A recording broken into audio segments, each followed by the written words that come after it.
Nakita na ako kung unsa pa jud ka may gugmaon sa Heavenly Father.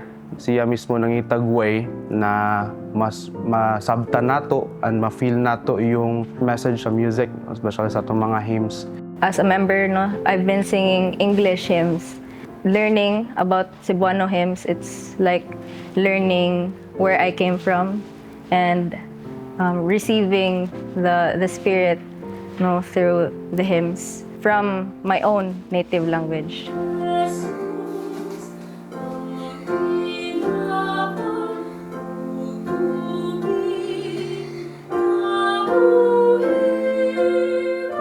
Through singing Cebuano hymns, mas nasabtan ako ang message sa gospel.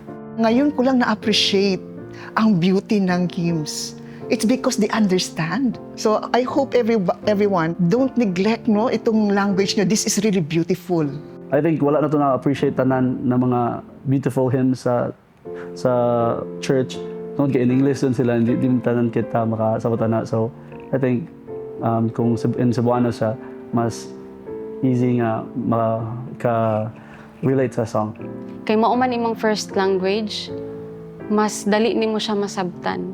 Mas nunot ang iyahang lyric sa atong kasing-kasing unya mas mohatag og kahupay ba sa atong mga atong emotion nga na mas naay meaning ba kay ato na gud ng pinulungan.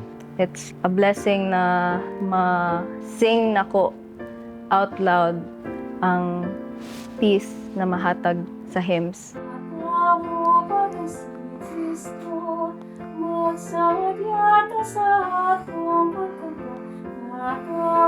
Ang pagkanta sa Cebuano hymns during sa sacrament siguro or sa ato ang mga private moments sa itong mga kinabuhi kay makatabang gid sa tuwa individually. Through Cebuano hymns, ang mga tao, kay dili man tanan kabalo mo English, di ba? So magkatuon sila, pinaagi sa Cebuano hymns, makabalo sila, ingon na niun di ay pag-follow ang commandments si Jesus Christ. It says in the scripture, the songs of the heart are prayers unto God. And through singing, you're inviting the Spirit of God. And when you have His Spirit, the revelation is open and it would help you navigate yourself towards Him. This is not just about singing. It has also the responsibility of sharing the gospel of Jesus Christ through singing.